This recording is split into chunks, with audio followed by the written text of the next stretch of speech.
வீட்டுக்கு முதல்வர் யாரு? உன்னுடைய மாமா. வீட்டினுடைய நிதி அமைச்சர் யார் தெரியுமா?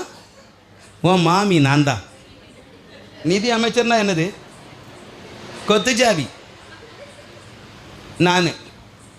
உன் மாப்பிள்ளை யார் தெரியுமா? அது கல்வித்துறை அமைச்சர். ஆமாம் ஆமாம். உன் நாத்தனார் யார் தெரியுமா? சுற்றுலாத்துறை அமைச்சர். அது சுற்றிக்கிட்டு தான் இருக்கணும், கண்டுக்க கூடாது. ஆமாம், இப்படி ஏகப்பட்ட துறை ஒவ்வொருத்தருக்கும் கொடுத்தாச்சு. உனக்கு என்ன துறை வேணும்? அவ சொன்ன, எனக்கு ஒரு துறையும் வேண்டாம், தேவையே இல்லை. இல்லை மருமகளே நீ கேட்டா வேணா வேற ஏதாவது மாற்றித்தரேன். ஆனால் எதை மாற்ற முடியாது.